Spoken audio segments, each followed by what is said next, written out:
Okay میرے محترم، رضاعت الکبیر بولتے ہیں کس کو ہیں میرے محترم ناظرین؟ ایک اسلام میں ایک چیز ہے رضاع. سب مسلمانوں کا اجماع ہے کہ اگر کوئی عورت کسی چھوٹے بچے کو جو دودھ پینے والا بچہ ہے اس کو دودھ دے دے، اس کو چاتی دے دے، دودھ دے دے، کچھ مدت تک وہ اس کا دودھ پیتا رہے تو وہ اس سے محرم بن جاتا ہے. وہ بچہ چاہے پڑوسی کا ہے چاہے غیر کا بچہ ہے، اس کے بیٹے جیسا ہو جاتا ہے. پھر وہ لڑکا جو ہے وہ شادی نہیں کر سکتا اس عورت کی بیٹیوں سے، ٹھیک ہے نا؟ آپ یہ بہن بھائی بن جاتے ہیں. تو اس کو بولتے ہیں رضاعہ. رضاعہ کس کو بولتے ہیں؟ رضاعہ بولتے ہیں دودھ دینے کو. عورت چاتی دے دے کسی بچے کو یا کسی مرد کو، اس کو دودھ دینے کے لیے، اس کو رضاعہ بولتے ہیں. یہ قرآن میں موجود ہے، یہ حدیث میں موجود ہے، اس کو رضاعہ بولتے ہیں. اب ہم کیسے آپ کو بتائیں میرے عزیزوں رضاعت الکبیر کیا ہے؟ او بھائی کچھ شرم کرو مولیو، تمہاری کتابیں ہیں، یہ قرآن مجید ہے، یہ فرقان حمید ہے، یہ بخاری ہے، یہ مسلم ہے، یہ تمہارے علماء کے اقوال میں دکھا چکا ہوں. اب تم نہ اپنے نبی کی تصدیق کرو صلی اللہ علیہ وآلہ وسلم، نہ اپنے احادیث کی تصدیق کرو، نہ اللہ تعالیٰ کے قرآن کی تصدیق کرو. اور بھائی تم کب تک اس شیعہ دشمنی میں اس تعصب میں، تم نے قرآن بھی چھوڑ دے، نبی صلی اللہ علیہ وسلم کو بھی چھوڑ دیا. تم یہ دنیا تو ختم ہونے والی جانے والی چیز ہے، کل قیامت کیا کرو گے؟ اب قیامت بلکہ اس دنیا میں اپنے بچوں کو کیا جواب دو گے؟ یہی جو میں پڑھ رہا ہوں، آپ کے بچے آپ سے سوال کر سکتے ہیں. ان کو کیا جواب دو گے؟ اپنے نوجوانوں کو کیا جواب دو گے؟ صرف آخرت کی بات نہیں، دنیا میں تمہیں شرمندگی نہیں ہو رہی؟ واللہ تم شرمندہ ہو ہمارے سامنے، تو واللہ تم ہمارے آنکھوں میں آنکھ ڈال کے ان مسائل پہ گفتگو نہیں کر سکتے. ہم سب کو پتہ ہے کہ تم شرمندہ ہو آخرت سے پہلے. ابھی آخرت آیا بھی نہیں، دنیا میں تمہیں خوب شرمندگی کا احساس ہے، تمہیں خوب شرم سے تم ابھی ڈوب مر رہے ہو. لیکن وہ بت جو تمہارے دل میں ہے، اس بت کو تم توڑ نہیں سکتے. ملاحظہ فرمائیے، اپنے بھائیوں کو مزید شرمائیں. ان کے شرمانے سے ہمارا مقصد یہ نہیں کہ شرما جائیں، ہمارا مقصد یہ ہے کہ یہ شیعوں پہ اعتراض نہ کریں کہ تم عائشہ کو نہیں مانتے، تم عائشہ کو رضی اللہ نہیں کہتے. اوے تمہارے مولوی، تم نے ازواج کو جھوٹ کر کے مطہر بنا دیا، نستجیر باللہ. یہ تمہارا مطہر ہے، یہ تمہارا مطہر ہے. دیکھو الموطا لمالک ابن انس الجزء اول، کتاب چھپی ہے سن 1985 میں، تحقیق محمد فؤاد عبد الباقی.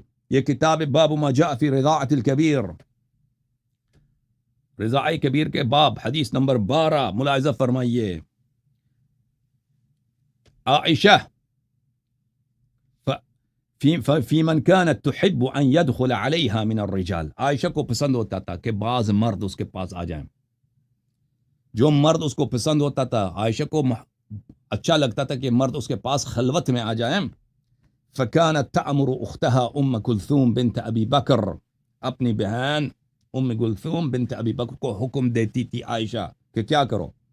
وبنات اخیها، اور اپنے بھائیوں کے بیٹیوں کو حکم دیتی تھی، ٹھیک ہے نا؟ حکم دیتی تھی کیا؟ ان یرضعن من احبت ان يدخل عليها من الرجال، کہ وہ چاتی دے دیں.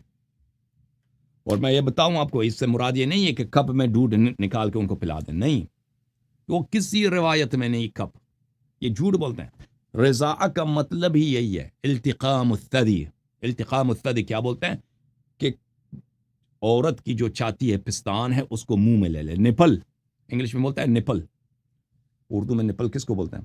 میں ذرا دیکھ لوں ترجمے کو. یہاں پہ گوگل بھی کبھی ترجمہ کر لیتا ہے، غلط ترجمہ کر لیتا ہے. نپل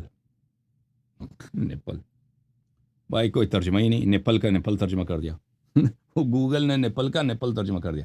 لکھ دو بھائی نپل، عورت کی جو نپل ہوتی ہے اردو میں لکھ دو بھائی چیٹ میں. نپل کس کو بولتے ہیں بھائی؟ اردو والوں، لکھنؤ والوں، کراچی والوں لکھ دو، تمہاری اردو اچھی ہے. اور بھائی بہرحال نپل دے دے، نپل سمجھتے ہو نا؟ کوئی ضروری نہیں ہے کہ ہم اردو میں اس کا اگر لفظ ہمیں پتہ بھی نہیں. عورت کی جو پستان ہے، جو اس کی جو چاتی ہے، پستان بولتے ہیں نا، پستان اردو میں سمجھ آ جاتی لوگوں کو، چاتی عورت کی، سینہ عورت کی، ٹھیک ہے. نپل جو ہے اس کا وہ حصہ ہوتا ہے جس سے دودھ نکلتا ہے. چوس نہیں، پستان تو نہیں، پستان تو سب کو بولتا ہے نا، پستان تو پورا چاتی پستان ہوتا ہے. نپل جو ہوتا ہے نا وہ 12 برآمدگی جس میں ہوتی ہے نا، وہ اس کو نپل بولتے ہیں. اب بہرحال یہ اس کو رضا کا مطلب یہی ہے کہ نپل منہ میں لے لے، پستان منہ میں لے لے، اوکے، پستان منہ میں لے لے.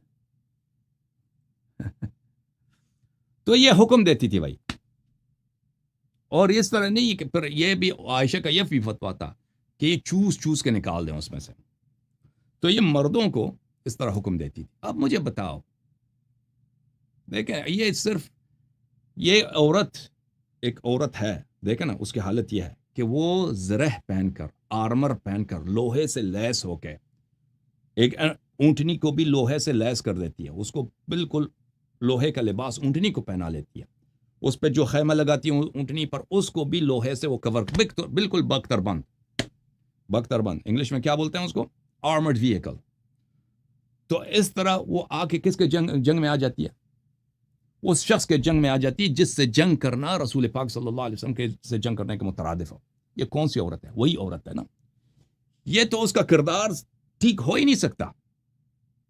یہ وہی عورت ہے جس کے متعلق رسول پاک صلی اللہ علیہ وسلم نے فرمایا کہ صاحبہ یوسف ہے. صاحبہ یوسف کون ہے؟ صاحبہ یوسف وہی کہ شیطان سے بھی اس کی چال جو ہے نا، شیطان سے بھی اس کا مکر بڑا ہے، شیطان سے بھی اس کا مکر بڑا ہے. تو میں کیا ہو گیا مسلمانوں، قرآن کی تصدیق نہیں کرتے؟ وہ مسلمانوں کیا ہو گیا ہے قرآن کی تصدیق نہیں کرتے؟ قرآن کا کیا قصور ہے؟ کیوں اپنے نبی صلی اللہ علیہ وسلم کی تصدیق نہیں کرتے؟ شیعہ دشمنی میں اتنے آگے بڑھ گئے تم، شرم نہیں ہے؟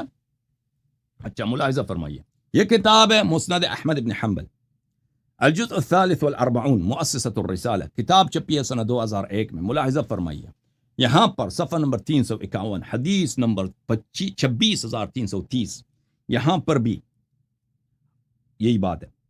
کانت عائشہ تأمر اخواتها وبنات اخوتها، عائشہ اپنی بہنوں کو اور اپنی بھائیوں کی بیٹیوں کو یعنی بتیجیوں کو حکم دیتی تھی ان یرضعن، کہ وہ چاتی دے دیں، من احبت عائشہ ان یراها ويدخل عليها وان كان كبيرا، ایسے افراد کو جو عائشہ سے ملنا چاہتے ہیں، ملاقات کی خواہش ہے، ٹھیک ہے نا، اگرچہ وہ عمر رسیدہ افراد ہی کیوں نہیں ہے، کوئی 30 سال کا ہے، کوئی 25 ہے، کوئی 45 ہے، کوئی 18 سال کا ہے، ٹھیک ہے نا، جتنا عمر ہے وہاں لائن لگاؤ، ادھر ابو بکر کے گھر پہ جاؤ، ابو بکر کی کسی نواسی کو پکڑ لو یا ابو بکر کی کسی بیٹی کو پکڑ لو، اس سے چاتی لے لو. اچھا چاتی لے لو، کس طرح چاتی لے لو؟ 5 رضعات، 5 دفعہ، ایک دفعہ نہیں، 5 دفعہ منہ لگا کر، ٹھیک ہے نا. اس لیے کہ یہ عائشہ جو عفیفہ بنی ہے، یہ اس کی عفت کی جو ہے کیا ہے، دیکھیں یہ کسی شخص کے لیے یہ حرام نہیں ہے کسی عورت سے ملے اگر وہ عورت کیا ہے پردے میں، ٹھیک ہے نا، بشرط کہ وہاں پہ وہ دونوں ایک گھر میں اکیلے نہ ہو، ایک گھر میں اکیلے نہ ہو، وہاں پہ کوئی بچہ ہو سکتا ہے، وہاں پہ کوئی دوسری عورت ہو سکتی ہے، وہاں پہ کوئی اور شخص ہو سکتا ہے. اور یہ کوئی نبی کریم صلی اللہ علیہ وسلم عورتوں سے ملتے تھے، صحابہ وغیرہ، کوئی اس میں حرمت ہے ہی نہیں ہے. اس میں جو حرمت ہے وہ یہ ہے کہ آپ کسی عورت کے ساتھ خلوت میں ایک جگہ نہ ہو، یہ جائز نہیں ہے. یہ شیعہ نے بھی روایت کیا، مخالفین نے بھی روایت کیا کہ وہاں پہ شیطان بہت طاقتور ہو جاتا، ٹھیک ہے نا. تو اگر واقعا اس نے عفت کا اور تقوی کا اس کو بڑا خیال تھا عائشہ کو، تو یہ تو بڑا آسان ہے. آپ جا کے مسجد سے ملتے ہیں، دروازے کے باہر آ کے ادھر کھڑے ہو جب سوال کرو، ٹھیک ہے نا. نبی کریم صلی اللہ علیہ وسلم نے کبھی یہ وصیت بھی نہیں کیا، یاد رکھو، کہ میرے بعد میرے عورتوں سے تم فتوی لینا. نبی کریم صلی اللہ علیہ وآلہ وسلم کو اچھی طرح پتہ ہے کہ وہ دنیا سے جب چلے جائیں گے امت کو ہدایت کی ضرورت ہے. انہوں نے کہا تھا، انہوں نے کیا فرمایا تھا، انی تارک فیکم من ان اخذتم به لن تذلوا بعدی ابدا کتاب اللہ و عترتی اہل بیتی. انہوں نے نہیں فرمایا تھا کہ میرے عورتوں سے، میرے بیویوں سے جا کے مسئلے پوچھو، کیونکہ یہ جو ہے مجتہدہ ہے، عائشہ مفتیہ ہے، لوگوں کو مسائل نہیں پتہ، تو اس کی ذمہ داری بنتی ہے. کب نبی صلی اللہ علیہ وسلم نے اس کو ڈیوٹی دیا؟ کب ڈیوٹی دیا کہ تم لوگوں کو مسئلے مسائل سکھایا کرو میرے بعد؟ پوری امت کو حکم ہے، پوری امت کو حکم ہے کہ اہل بیت طاہرین علیہم الصلاۃ والسلام سے پوچھیں، فاسألوا اہل الذکر ان کنتم لا تعلمون، یا ایھا الذین آمنوا اتقوا اللہ وکونوا مع الصادقین. صادقین اہل بیت علیہم السلام. ثقلین میں سے ایک ثقل اہل بیت علیہم الصلاۃ والسلام، جن کے اتباع واجب ہے، جن سے اخذ کرنا واجب ہے. اچھا، تو لوگ آتے ہیں عائشہ سے ملنے. اگر اس کے دیکھیں یہ کہیں گے کہ اس کو عفت کا, پاک دامنی کا, تقوی کا, خدا ترسی کو عائشہ کا بڑا ڈر تھا کہ ایک اجنبی مرد آ رہا ہے, اس سے ملنا نہیں چاہتی, تو پہلے اس کو اپنا محرم بنائے گی. تو کیا ضروری ہے کہ خلوت میں کسی اجنبی سے ملے؟ مجھے بتاؤ بھائی, خلوت میں کیوں ضروری ہے؟ ٹھیک ہے, اگر خلوت نہیں ہے, مسجد میں مل سکتی ہے, وہ گھر کے باہر گلی کوچے میں کھڑے ہو کے کوئی ان سے مسئلہ پوچھ سکتا ہے, یا اگر وہ کوئی گھر میں آ جاتا ہے اجنبی شخص, کوئی ضروری نہیں ہے, انسان عورت پردہ کرے لیکن ساتھ ایک اور شخص بھی ہو, ساتھ ایک بزرگ کو لے کے آؤ, ایک دوسری عورت ہے, ایک دوسری کوئی پپی, کوئی خالی, کوئی مائی, کسی کو بلا دو ادھر, کوئی بات نہیں, اس میں کہاں حرمت کی بات ہے. دیکھیں عفت کا یہی ہے. اب ایک شخص مثلا عائشہ سے محرم نہیں ہے, اب تم اس کو بھیج دو اپنی بہن کے پاس. اب بھائی تم ایک اجنبی آدمی کو بہن کے پاس بیچتی ہو, وہ جا کے اس کے پستان کو منہ میں پکڑ کے چوس رہا, اس کا کیا جواب دو گے؟ اب بھائی یہ کیا بے غیرتی ہے, کیا تماشا ہے؟ یہ گناہ نہیں ہے, اور یہ صریحاً قرآن کے خلاف ہے, رسول پاک صلی اللہ علیہ وسلم کے فرمان کے خلاف ہے. میں آپ کو دکھاؤں گا کہ عائشہ کے پورے خاندان میں یہ رسم تھا کہ مردوں کو اپنے پستان دینے کا. ہاں, بڑی عائشہ کی ماں اس میں بڑی مہارت رکھتی تھی. عائشہ کی ماں ام رومان, ابو بکر کی زوجہ, غیرت کا ہے ان لوگوں میں بھائی. یہ اچھے لوگ ہیں, یہ افضل الناس بعد الرسول صلی اللہ علیہ وسلم ہے. یہ لوگ کرتے تھے, رسول پاک صلی اللہ علیہ وسلم نے سختی سے منع فرمایا ہے اس بات کو. اچھا, تو آتے ہیں واپس مسند احمد کی طرف. احمد نے کہا کہ احمد نے روایت کیا ہے کہ چاہے وہ چاہے وہ بڑا بھی ہو, اس کو کہتے تھے کہ 5 دفعہ تم اس کو دودھ دے دو. ثم يدخل علیہ, پھر وہ عائشہ کے پاس جاتے تھے. حاشیہ نمبر 1, حدیث صحیح وہذا اسناد جید. ارناؤد نے بھی کہا یہ حدیث صحیح ہے. اچھا, ملاحظہ فرمائیے, یہ کتاب ہے کتاب مسند ابن ادریس الشافعی, جو شوافع کا امام محمد ابن ادریس الشافعی, ان کا مسند کا کتاب ہے. چاپ حیدرآباد دکن ہے, سن 1327, 130 سال پہلے, 120 سال پہلے کتاب چھپی ہے. ملاحظہ فرمائیے یہاں پہ صفحہ نمبر 103 میں ابن ادریس الشافعی نے بھی روایت کی ہے. اخبرنا سفیان عن یحییٰ بن سعید عن عمرہ عن عائشہ انها كانت تقول نزل القرآن ب10 رضعات معلومات يحرمنا ثم سيرنا الى 5 يحرمنا فكان لا يدخل على عائشہ الا من استكمل 5 رضعات. صحیح سند کے ساتھ روایت کیا کہ عائشہ کہتی تھی یہ تو قرآن میں آیت موجود ہے کہ آپ مرد کو عورت چاتی دے سکتی ہے, لیکن 10 دفعہ چاتی دے. پھر آیت اس نسخ ہو گئی 5 دفعہ چاتی دے. جی ٹھیک ہے نا, 5 دفعہ پستان دے. پھر اس کے بعد جو جملہ بڑا سخت ہے کہ عائشہ کے پاس کوئی شخص نہیں آتا تھا مگر یہ کہ اس نے 5 دفعہ کامل رضا کیا. 5 دفعہ کامل اس نے عائشہ کی بھتیجی سے, یا عائشہ کی بہن سے, یا عائشہ کی بانجی سے اس نے کیا کیا, اس نے چاتی لیا. عائشہ سے کتنے راوی ہیں بھائی, عائشہ سے کتنی روایت زیادہ ہے اتنے لوگوں کو. اور یہ سب رسول پاک صلی اللہ علیہ وسلم کے بعد ابو بکر عمر کے زمانے میں ہوتا تھا. ٹھیک ہے نا, کہ ان لوگوں نے یہ طریقہ کار بنایا تھا. اور یہ اب دیکھو ابو بکر کا غیرت دیکھو کہ اس کی یہ حالت ہے, اس کی یہ حالت ہے کہ اس کے گھر میں یہ سب کچھ ہو رہا ہے اور وہ خوش ہے بھائی کہ بیٹی میری جو ہے بڑی کیا ہے, مفتیہ ہے, مفتی بن گئی. کتاب المصنف لعبد الرزاق الصنعانی, الجزء السابع, تحقیق حبیب الرحمن العاظمی, سن 1983 میں چھپی ہے. باب الرضاع الکبیر. ابن جریج کہتا ہے کہ میں عطا کے پاس تھا, ایک شخص نے اس سے پوچھا, ایک عورت نے مجھے دودھ پلایا ہے اور میں بڑا آدمی تھا, میں اس سے نکاح کر سکتا ہوں؟ اس نے کہا نہیں, نکاح نہیں کر سکتے اس کے ساتھ. قلت وذلک رأیک, یعنی آپ اس سے محرم بن چکے ہیں, یعنی بڑی عمر میں بھی دودھ پیا تو محرم بن چکے ہیں. میں نے کہا یہ آپ کی رائے ہے؟ کہاں کہ اس نے کہا جی ہاں. قال عطا كانت عائشہ تأمر بذلك بنات اخیها. عطا نے کہا کہ عائشہ, یہ بخاری مسلم کے بڑے محدثین میں سے, عائشہ نے کہا کہ عطا نے کہا کہ عائشہ بھی اپنے بھتیجیوں کو اس کا حکم دیتی تھی کہ مجھ سے محرم بناؤ لوگوں کو.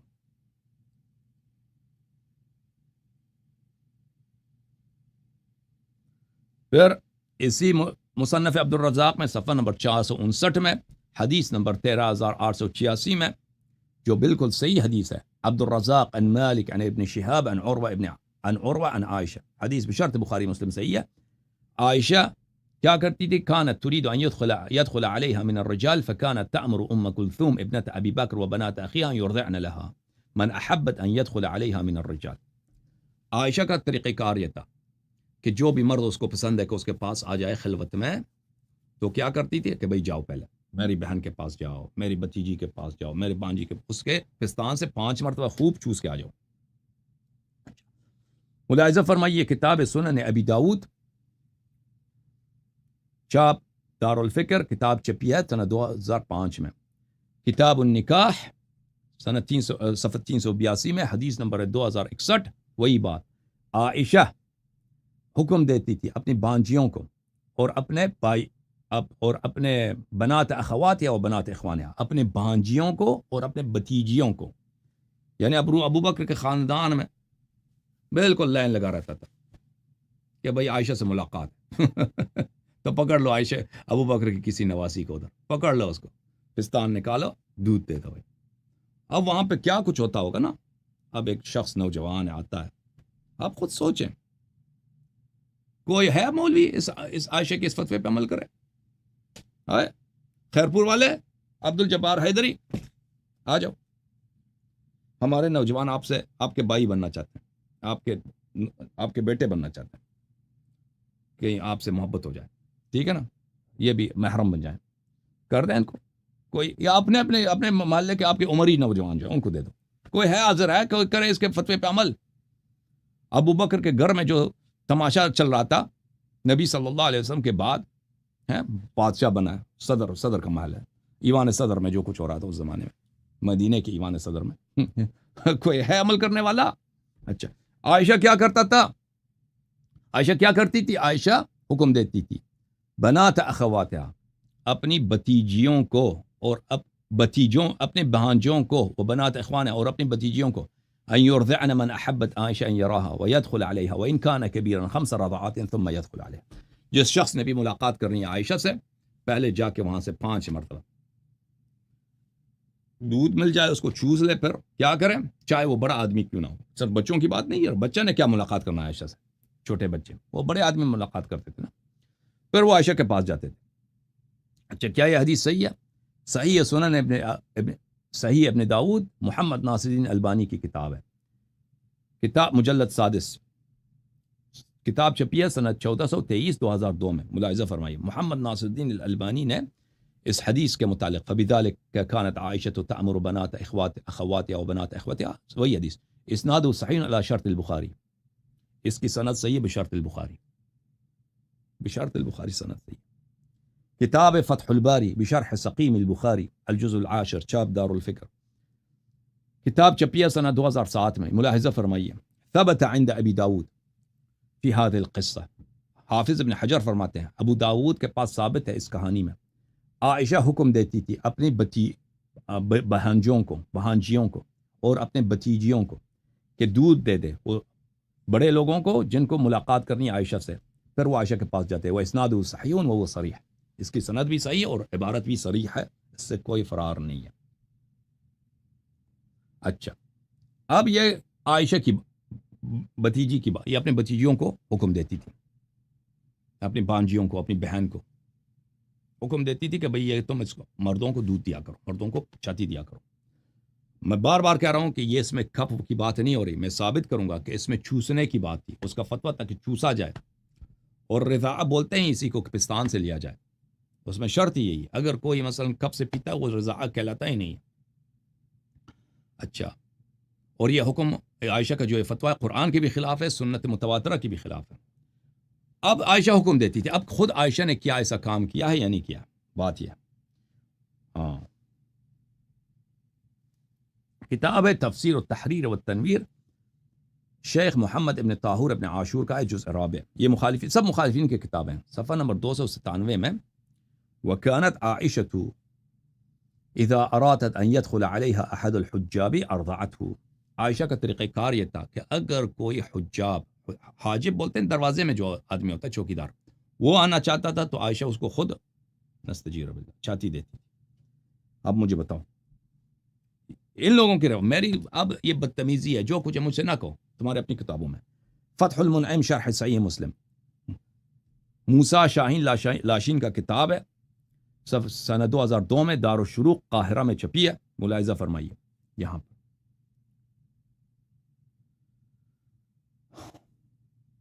وكانت عائشة ترى أن إرضاع الكبير يحرمه وأرضعت غلاما فعلا. عائشہ کا فتویٰ یہ تھا کہ بڑے آدمی کو چھاتی دینے سے بڑے آدمی انسان کا محرم بن جاتا ہے اور اس نے عائشہ نے خود بھی یہ کہا وَأَرْضَعَتْ غُلَامًا فِعْلًا، اور اس نے ایک نوجوان کو اس نے خود بھی چھاتی دیا.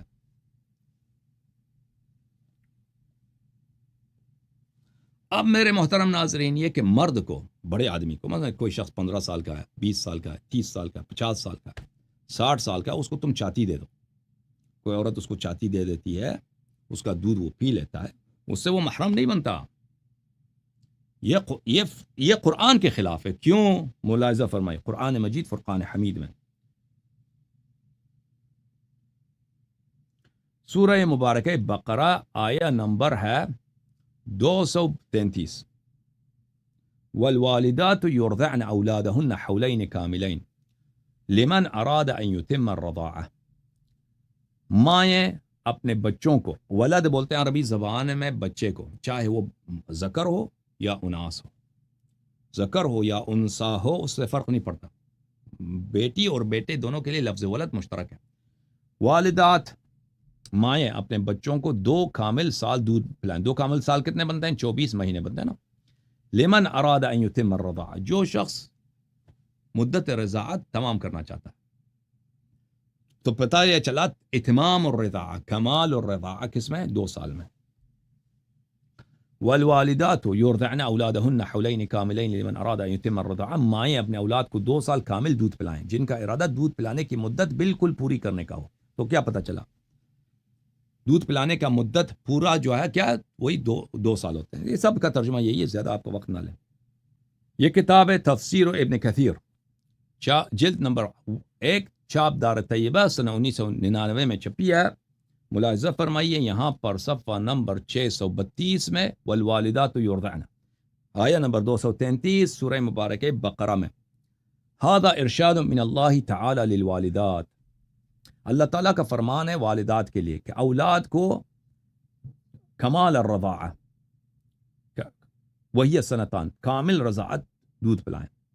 وہ کیا؟ 2 سال. فلا اعتبار بالرضاعة بعد ذلك، اور اس کے بعد رضاعہ کا کوئی اعتبار، 2 سال کے بعد اگر دودھ دے دے کوئی تو اس سے کوئی محرم نہیں بنتا، رضاعہ حساب نہیں ہوتا. قال لمن اراد ان يتم الرضاعة، کیونکہ اللہ نے فرمایا کہ یہ اس کے لیے جو رضاعہ کی مدت پوری کرنا چاہتا ہے، پوری مدت 2 سال ہے. اس کے بعد آپ بچے کو دودھ دے سکتے ہیں، لیکن اس کے بعد اگر آپ نے دودھ دے دیا تو یہ فرماتے ہیں کہ اس کے بعد محرمیت کا سبب نہیں بنتا. ترمذی نے بھی کہا باب ما جاء فی الرضاعة لا تحرم الا فی صغر دون الحولین. اس ترمذی میں ایک پورا باب ہے کہ بچہ جب دودھ پی رہا ہوتا ہے، 2 سال سے چھوٹا ہوتا ہے، اس وقت وہ محرم بن سکتا ہے رضاعہ کی سبب، بعد میں نہیں بن سکتا. یہ کتاب ہے تفسیر ابن کثیر، جلد نمبر 1، چھاپ مکتبہ قدوسیہ، خطیب الہند مولوی محمد جوناگڑی. کتاب چھپی ہے 2006 میں. اسی آیہ کی تفسیر ہے، تفسیر ابن کثیر کا ترجمہ.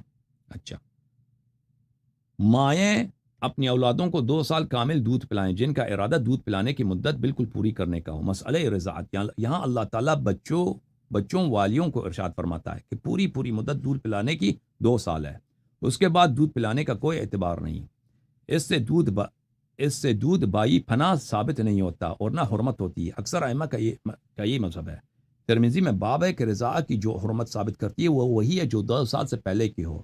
پھر حدیث لائیں کہ رسول اکرم صلی اللہ علیہ وسلم فرماتے ہیں وہی رضاعت حرام کرتی ہے جو آنتوں کو پر کر دے اور دودھ چھوٹنے سے پہلے ہو. یہ حدیث حسن صحیح ہے. اچھا، تو عائشہ کا جو فرمان ہے، عائشہ کا جو فتویٰ ہے، جو کرتوت ہے، وہ رضاعت کے مسئلے میں وہ قرآن کے خلاف ہے.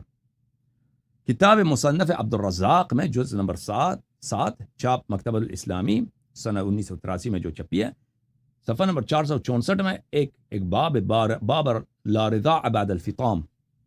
فطام بولتے ہیں دودھ سے چھوٹنا، دودھ سے الگ ہونا. بچہ جب الگ ہو جاتا ہے، دودھ سے جب بچہ الگ ہو جاتا ہے، اس کے بعد رضاع جو ہے نا، رضاع نہیں ہوتی، اس سے محرمیت کا سبب نہیں ہوتا. مثلا ایک بچہ 7، 8، 9، 10 سال کا، اس کو آپ دودھ دیتے ہیں، وہ محرمیت کا سبب بنتا ہی نہیں ہے. اچھا، اب ہم آپ کو دکھائیں گے میرے محترم ناظرین کہ صحیح. اب قرآن کے خلاف تو ہم نے ثابت کر دیا عائشہ کا جو فعل ہے، اب سنت کے بھی خلاف ہے. سنت کے خلاف ہے۔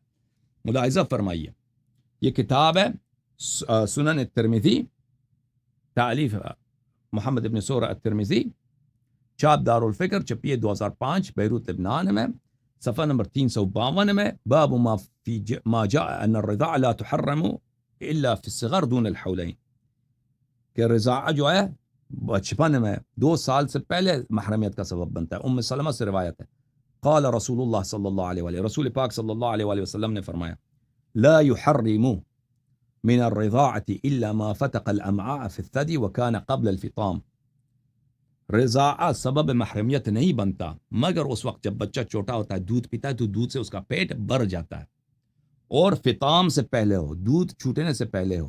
وَهَذَا بلی حدیث حسن صحیح، یہ حدیث حسن صحیح ہے، اور اکثر صحابہ اسی پہ عمل کرتے تھے، ان الرضاع لا تحرم الا ما كان دون الحولین، کہ رضاعہ 2 سال سے پہلے جو اگر ہو تو محرمیت کا سبب ہے۔ وما كان بعد الحولین الکاملین فانه لا يحرم شيئا، بچہ جب 2 سال سے بڑا ہو جاتا ہے تو رضاعت محرمیت کا سبب نہیں بنتا۔ کتاب ہے ترجمہ ترمذی، مترجم ہے مولوی ناظم الدین صاحب، چاپ مکتبۃ العلم، اردو بازار، لاہور، پاکستان۔ ملاحظہ فرمائی، یہاں پر اسی حدیث کے ترجمے میں ام سلمہ رضی اللہ عنہا سے روایت ہے کہ رسول صلی اللہ علیہ وآلہ وسلم نے فرمایا، رضاعت کی حرمت صورت میں ثابت ہوتی ہے کہ دودھ بچے کے آنتوں میں پہنچ کر غذا کے قائم مقام ہو، اور یہ دودھ چھڑانے سے پہلے ہو، یعنی دودھ پلانے کی مدت میں ہو۔ یہ حدیث حسن صحیح ہے، اس پر صحابہ اور اہل علم کا عمل ہے کہ رضاعت 2 سال کے اندر اندر دودھ پینے سے ہی ثابت ہوتی ہے، اور جو 2 سال کے بعد پیے اس سے حرمت ثابت نہیں ہوتی۔ اوکے، عائشہ کا یہ فعل سنت کے بھی خلاف ہے، قرآن کے بھی خلاف ہے، اور یہ مزے کی یہ بات ہے کہ خود رسول پاک صلی اللہ علیہ وآلہ وسلم نے عائشہ کو اس بات سے منع فرمایا تھا۔ اب انہوں نے عائشہ وفات رسول صلی اللہ علیہ وآلہ وسلم کے بعد عائشہ نے جو طغیان کیا تھا، کیونکہ اس کے ابا جی گورنر بنے، تو یہ تو آپ خود اندازہ لگائیے۔ ملاحظہ فرمائیے، کتاب البخاری، چاپ دار احیاء تراث العربی، 2001 میں چھپی ہے، یہ صفحہ نمبر 946 میں کتاب النکاح ہے۔ کتاب النکاح میں ایک باب ہے، بخاری نے ایک باب بنایا، باب من قال لا رضاع بعد الحولین، کہ 2 سال کے بعد رضاع نہیں ہوتی، لقوله تعالی، کیونکہ اللہ نے فرمایا حولین کاملین لمن اراد ان یتم الرضاع، تمام مدت رضاعت 2 سال ہے۔ اچھا، یہ اب دیکھیں، میں یہ حدیث بخاری کے دکھانے لگا ہوں، اور اس حدیث سے بہت ساری باتیں ثابت ہوتی ہیں۔ ایک کہ رسول پاک صلی اللہ علیہ وآلہ وسلم نے عائشہ کو اس بات سے خبردار کیا تھا کہ اس طرح نہیں ہوتی، بچہ جب بڑا ہو جاتا ہے تو اس کو پھر دودھ دینے سے وہ محرم نہیں بنتا۔ اور عائشہ قرآن کے خلاف اور رسول پاک صلی اللہ علیہ وسلم کے فرمان کے خلاف اپنے بہنوں کے ساتھ اور اپنی بھتیجیوں کے ساتھ اور اپنے بھانجیوں کے ساتھ وہ کیا خیانت کرتی تھی، وہی کہ بھائی ان نامحرموں کو ان کو چاتی دلاتی تھی، ٹھیک ہے نا، پہلی بات یہ۔ دوسری بات کہ یہ فعل جو ہے نہ صرف عائشہ کی بہنوں میں، عائشہ کی بھتیجیوں میں، عائشہ کی بھانجیوں میں، یعنی ابو بکر کے بیٹیاں اور نواسیوں میں عام تھی، بلکہ عائشہ کی ماں بھی یہ فعل کراتی تھی، اس میں یہ بھی ہے۔ بخاری کی حدیث، عائشہ سے روایت ہے، ان النبی صلی اللہ علیہ وآلہ دخل علیہا وعندها رجل، نبی کریم صلی اللہ علیہ وسلم عائشہ کے پاس داخل ہو گئے تو دیکھا کہ وہاں پہ ایک نامحرم شخص بیٹھے ہیں، رجل، نکرہ جو ہے نا، ایک نامعلوم، مجہول، نا آشنا شخص وہاں بیٹھا ہے۔ نبی کریم صلی اللہ علیہ وسلم ابو بکر کو تو مکے سے جانتے ہیں، اس کے بیٹوں کو جانتے ہیں، اب عائشہ کے کتنے بھائی وہ تو جانتے ہیں، اب یہ نامعلوم شخص کہاں سے آئے؟ فَكَأَنَّهُ تَغَيَّرَ وَجْهُهُ كَأَنَّهُ كَرِهَ ذَلِكَ، رسول پاک صلی اللہ علیہ وسلم کو یہ مطلب بہت ہی برا لگا، چہرے کا رنگ متغیر ہو گیا، غضبناک ہو گئے کہ یہ میرے عورت کے ساتھ یہ کون بیٹھا ہے، ٹھیک ہے نا۔ فقالت انه اخی، عائشہ نے کہا یہ تو میرے بھائی ہیں، یعنی رضاع سے بھائی ہیں، ٹھیک ہے نا۔ رسول پاک صلی اللہ علیہ وسلم نے فرمایا انظرن من اخوانکن، خوب اچھی طرح سے سوچو کہ ہر ایک آپ کے بھائی نہیں بنتا، آپ کی ماں تو ادھر اس نے لائن لگا دی ہے، سب کو چاتی دے دو کہ عائشہ کے بھائی زیادہ سے زیادہ بن جائے، ہر ایک آپ کا بھائی نہیں بنتا۔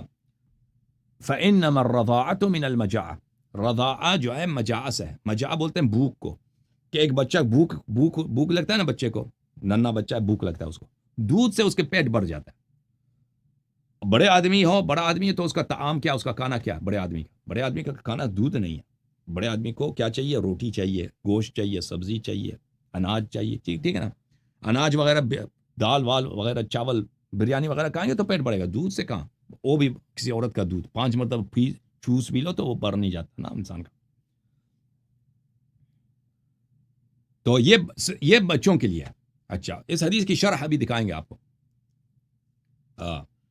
یہاں سے واضح طور پہ ہوتا ہے کہ رسول پاک صلی اللہ علیہ وسلم کو عائشہ دیکھا تھا کہ اس کی ماں نے یہ فعل انجام دیا. عائشہ کی ماں نے.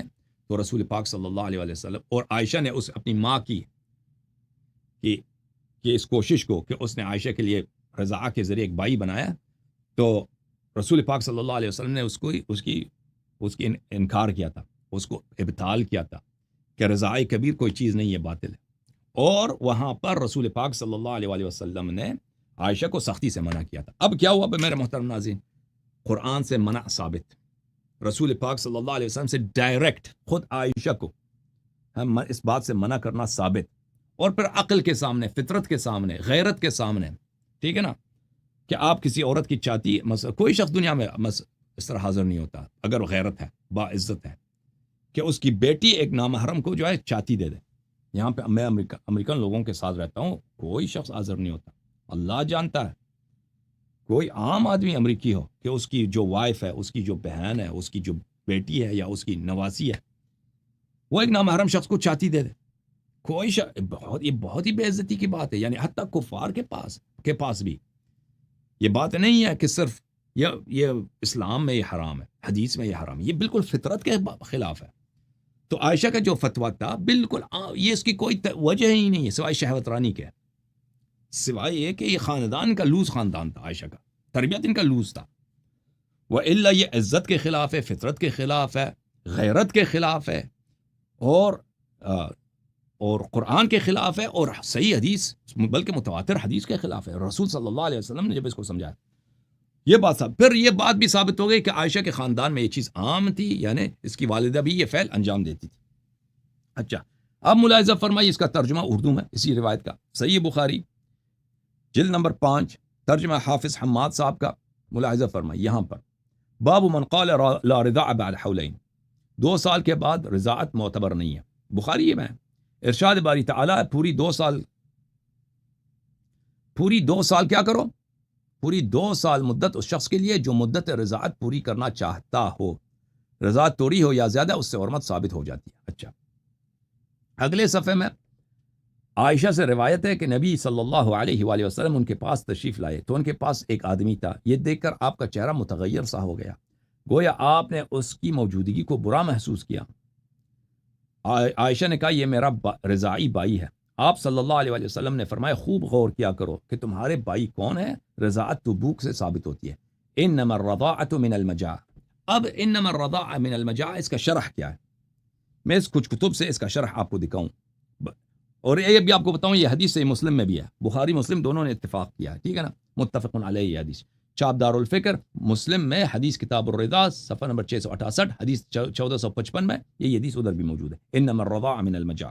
اچھا، مسلم میں بھی آپ نے دیکھا. اب انما الرضاع من المجاع اس کا شرح کیا ہے؟ ملاحظہ فرمائیے کتاب العین. یہ جو ایک عربی میں ایک عام سی بات ہے، ٹھیک ہے نا. انہوں نے کتاب العین والے نے اس کو حدیث کے طور پہ نہیں لایا، ایک عرب کے قول کے طور پہ لایا کہ یعنی یہ شاید مثلا ایک مسل تھا عربوں میں. کتاب العین جزء نمبر 1 میں وَيُقَالُ الرَّضَاعَةُ مِنَ الْمَجَاعَةِ أي إِذَا جَاعَ أَشْبَعَهُ اللَّبْنُ لَلطَّعَامِ. رضاع من المجاع، رضاع بھوک سے ہے. اس کا مطلب کیا مطلب ہے؟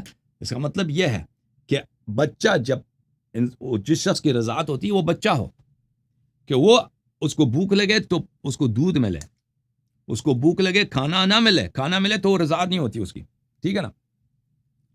یہ ابو عبید قاسم بن سلام ہروی متوفى سنہ 224 کی کتاب غریب الحدیث، اس میں اس نے اس حدیث کو لے کے آیا ہے. انما الرضاع من المجاع، وہی حدیث اس نے نقل کیا بخاری والی، پھر اس کی شرح کیا. یہ تو بخاری سے پہلے والا عالم ہے نا، یہ عبد السلام ہروی ابو عبید، اس سے پہلے کا اس نے اس حدیث کی شرح کیا. الرضاع من المجاع کا کیا مطلب ہے؟ ان الذي اذا جاء كان طعامه الذي يشبعه انما هو الصبي الرضيع. رضاع من المجاعہ سے مراد یہ ہے کہ بچہ چھوٹا ہو، سبی ہو، بچہ ہو، ننھا ہو، رضیع ہو، دودھ پینے کی عمر میں ہو. فأما الذي يشبعه من جوعه الطعام فإن أرضعتموه فليس ذلك بالرضاع. لیکن جس شخص کا کھانا دودھ نہیں ہے، ماں کا دودھ نہیں ہے، اس کا کھانا کیا ہے؟ اس کا کھانا طعام ہے، کھانا ہے. وہ روٹی کھاتا ہے، وہ مکھن کھاتا ہے، انڈے کھاتا ہے، گوشت کھاتا ہے، تو اس کی رضا نہیں ہوتی. وہ آپ اس کو دودھ بھی دے دیں تو اس سے وہ محرم نہیں بنتا. فمعنى الحديث انما الرضاع ما كان بالحولين قبل الفطام. حدیث کا مطلب یہ ہے کہ رضا 2 سال سے پہلے ہوتی ہے، فطام سے پہلے، دودھ چھوٹنے سے پہلے رضا ہوتی ہے. یہ کتاب معالم السنن شرح سنن ابی داود تالیف الخطابی البوستی متوفى 368. یہ بہت بڑے محدث تھے اور ان کے کتب بہت ساری ہیں مختلف اہل حدیث کے ہاں. یہ بہت محترم آدمی ہیں. یہ جو ہے جز نمبر 3 ہے معالم السنن کی رضاعی کبیر میں. انظر من اخوانکن فانما الرضاع من المجاعہ، اسی حدیث کو لا کر اس کی شرح کرتے ہیں. معناه ان الرضاعة التي تقع بها الحرمة هي ما كان في الصغر. اس حدیث کا مطلب جو رسول پاک صلی اللہ علیہ وسلم نے خود عائشہ سے فرمایا کہ رضاعہ مجاعہ سے ہوتی ہے.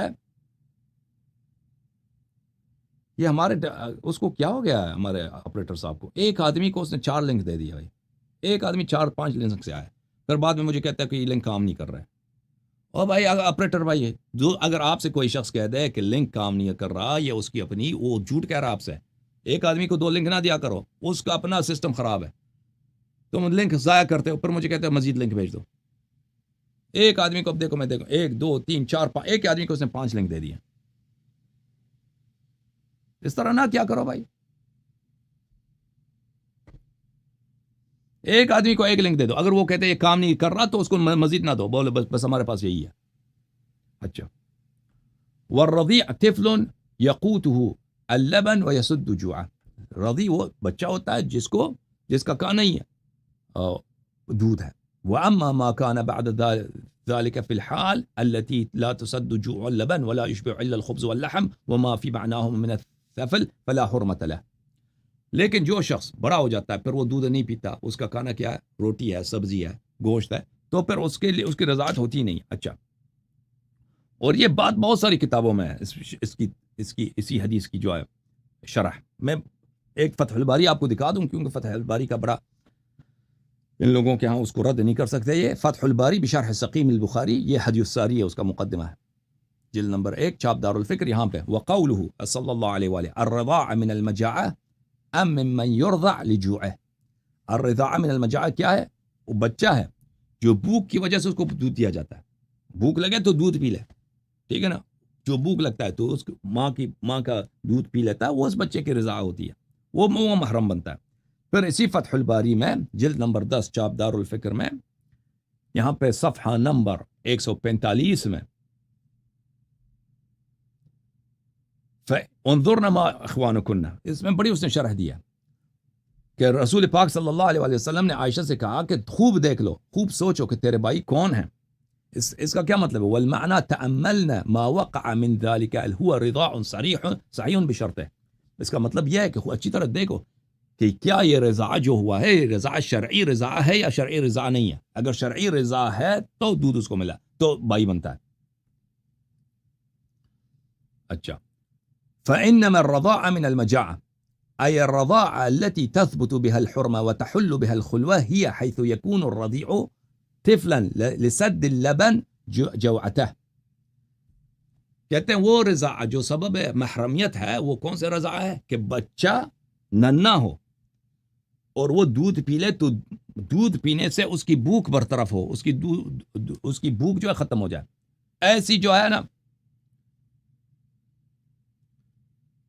ایسے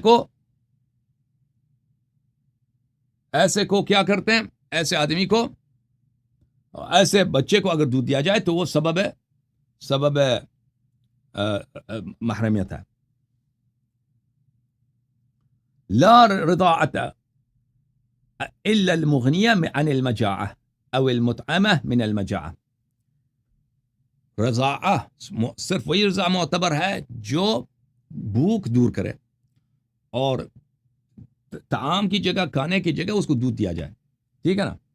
اچھا، پھر اس کے بعد اس کے لیے بہت سارے شواہد لیتے ہیں کہ شواہد لے آتے ہیں احادیث سے. پھر اس کے بعد کہتے ہیں وفی اعتبار ارضاء الکبیر انتہاک حرمت المرأة بارتضاع الاجنبی منها، کہتے ہیں کہ اگر ہم عائشہ کی طرح رضاع کبیر کا فتویٰ دے دیں تو اس میں عورت کی کیا بے عزتی ہے، کیونکہ اجنبی جب آتا ہے اس سے چھاتی لے لیتا ہے لاطلاعه على عورتها ولو بالتقام ثديها، اور اجنبی آدمی اس کی شرمگاہ کو اس کو نظر آتا ہے، کیونکہ عورت کی پستان جو ہے اس کی شرمگاہ ہے. شرمگاہ صرف تو وہ نیچے والا تو نہیں ہے نا، شرمگاہ پستان بھی شرمگاہ ہے عورت کی. عورت تو وہ دیکھ لیتا ہے جب التقام ثدیہا، جب آپ اس کو پستان اس کے منہ میں ڈال دیں گی ٹھیک ہے نا، وہ تو اس کو دیکھ لے گا. تو یہ عورت کی بڑی بے عزتی ہے. خود حافظ بن حجر کہتے ہیں. تو عائشہ اسی کا تو فتویٰ دے دیتی تھی. اچھا، اب یہاں پہ ایک دو باتیں آپ سن لیں میرے محترم ناظرین، کہ یہاں پر رضاعت سے مراد کیا ہے. رضاعت سے مراد یہ ان کے جو بہت سارے آپ اب مولوی صاحب لوگ آئیں گے کہہ دیں گے کہ عائشہ کا یہ فتویٰ، وہ تو انکار تو نہیں کر سکتے کہ عائشہ یہ فتویٰ دیتی تھی. وہ یہ کہیں گے کہ عائشہ یہ فتویٰ دیتی تھی، لیکن اس کا مطلب یہ ہوتا تھا کہ کپ میں ڈال کے اس کی بہن یا اس کی بھتیجی اپنا دودھ کپ میں ڈال دے، کپ سے کوئی پی لے. تو میرے محترم ناظرین یہ جھوٹ ہے، اس کی کوئی حدیث نہیں ہے کہ کپ میں عائشہ وہاں پہ کپ بھی چلتا تھا، بلکہ اس کو رضاعت کہتے ہی نہیں ہے. بلکہ عائشہ کا فتویٰ یہ ہوتا تھا کہ ضروری ہے کہ چوس لے، منہ سے چوس لے. یہ فتویٰ دیتی تھی، شرط لگاتی تھی کہ منہ لگا کے وہ مرد حضرات اس کی بہن کے ساتھ، اس کی بھتیجی کے ساتھ، اس کی بانجی کے ساتھ منہ لگا کے چوس لے خوب 4-5 دفعہ. یہ کتاب ہے کتاب العین، جزء ثانی، چھاپ دار الکتب العلمیہ. یہاں پہ ملاحظہ فرمائیے، رضاع کا مطلب ہی کیا ہے؟ رضاع کا مطلب یہ ہے ای مص الثدی وشرب مص الثدی. رضاع کا مطلب ہی یہی ہے کہ چوسنا، ثدی کا چوسنا، پستان کا چوسنا، سینے کا چوسنا، چھاتی کا چوسنا. عائشہ کا خود بھی اپنا کیا فتویٰ ہوتا تھا؟ السنن الکبریٰ للبیہقی، چھاپ دار الکتب العلمیہ. ملاحظہ فرمائیے، حدیث نمبر 15646، صفحہ نمبر 755 میں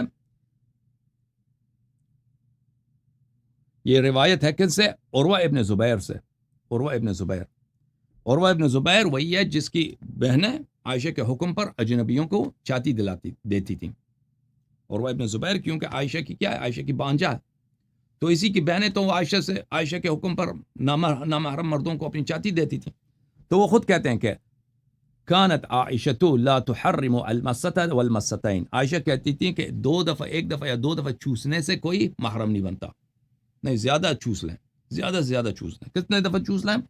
ولا تحرم الا 10 فصاعدا، کہتے ہیں 10 یا 10 سے زیادہ.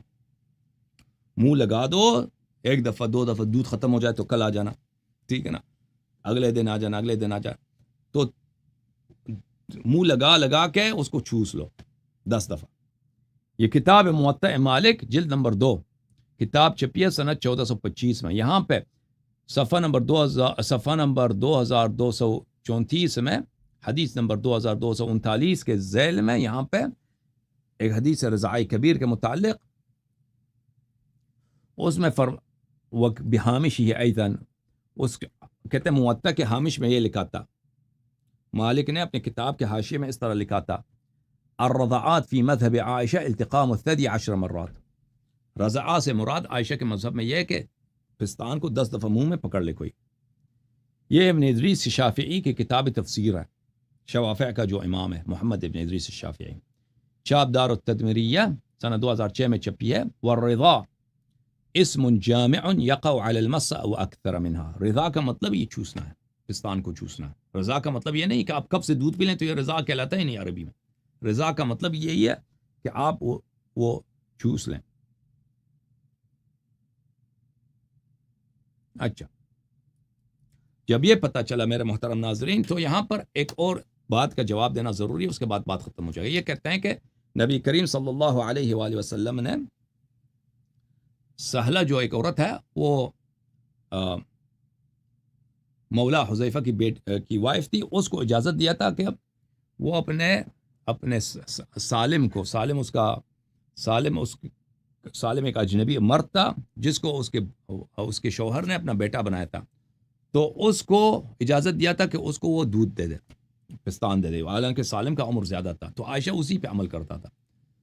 تو یہ بات جو ہے نا رسول پاک صلی اللہ علیہ وسلم پہ بہتان ہے، کیونکہ رسول پاک صلی اللہ علیہ وسلم کبھی قرآن کے خلاف فتویٰ نہیں دے سکتے. جب قرآن نے فرما دیا ہے کہ لمن اراد ان حولین کاملین لمن اراد ان یتم الرضاعہ، تمام مدت رضاعت کیا 2 سال ہے، تو کیسے نبی کریم صلی اللہ علیہ وسلم قرآن کے خلاف یہ فتویٰ دے سکتے ہیں؟ اور پھر جب ان کا سنت متواترہ ثابت ہے کہ انہوں نے عائشہ سے کہا، ام سلمہ رضی اللہ تعالیٰ عنہا نے فرمایا کہ کیا ہے کہ یہ کہ 2 سال کے بعد رضاعت نہیں ہوتی، وہ رضا انما الرضاع من المجاعہ، وہ کیسے اپنے سنت متواترہ کے خلاف رسول پاک صلی اللہ علیہ وسلم فتویٰ دے سکیں؟ تو بالکل ایک تہمت، ایک بہتان ہے. اور رسول پاک صلی اللہ علیہ وسلم کیسے ایک چیز جو فطرت کے خلاف ہے، غیرت کے خلاف ہے، عزت کے خلاف ہے، قرآن کے خلاف ہے، سنت کے خلاف ہے، وہ اس کی اجازت دے سکتے ہیں. یہاں پر ایک اور نقطہ ہے، اس کا بھی میں آج ذکر کرتا چلوں میرے محترم ناظرین، کہ عائشہ کا ادعا یہ تھا کہ یہ قرآن میں بھی اس کی آیت موجود ہے، لیکن اس کو بکری کہا گئی ہے، اس کو بکری کہا گئی ہے. ملاحظہ فرمائیے، سنن ابن ماجہ چھپی ہے کتاب سنہ 1424 میں، 2003 دارالفکر بیروت میں. یہاں پہ باب الرضاع الکبیر صفحہ نمبر 453 میں عائشہ کہتی ہیں، حدیث نمبر 1944، یہ حدیث مسلم میں ہے 1452، سنن نبی داود میں ہے 2062، ترمذی میں ہے 1153، نسائی میں 3304. تو یہ مسلم میں بھی ہے، ابو داود وغیرہ میں بھی یہ حدیث موجود ہے. اچھا، عائشہ نے کہا لقد نزلت آیت الرجم، رجم کی آیت قرآن میں موجود تھی. ورضاعت الکبیر 10، قرآن میں آیت موجود تھا کہ رضاعت الکبیر 10، نامحرم مرد کو 10 دفعہ چاتی دے دو. اچھا، وَلَقَدْ كَانَ فِي صَحِيفَةٍ تَحْتَ سَرِيرِ، اور یہ میرے بستر کے نیچے قرآن میں لکھا ہوا پڑا تھا، میرے بستر کے نیچے. اور یہ اس کا اتنا اعتراف ہے کہ یہ قرآن کے نیچے رکھ کے یہ سوتی تھی، قرآن کو نیچے رکھ کے اپنے بستر کے نیچے رکھ کے یہ سوتی تھی. ہاں، ایسے ہی عورت جو ہے نا امیر المؤمنین علیہ السلام سے لڑتی ہے. وہ جو قرآن کا احترام کرتے والے لوگ ہیں، وہ اہل بیت علیہ السلام سے نہیں لڑ سکتے. فلما مات رسول اللہ صلی اللہ علیہ وآلہ وتشاغلنا بموتہ، جب رسول پاک صلی اللہ علیہ وآلہ وسلم کی وفات ہو گئی اور ہم مصروف ہو گئے تھے، دخل داجن فاکلها، انما نحن نزلنا الذکر وانا له لحافظون، انا نحن نزلنا الذکر وانا له لحافظون. رسول پاک صلی اللہ علیہ وآلہ وسلم کی وفات ہو گئی، ہم مشغول ہو گئے، بکری آئی ہے، اور بکری نے وہ قرآن کہا گئی ہے، وہ آیات جو ہے ضائع ہو گئے.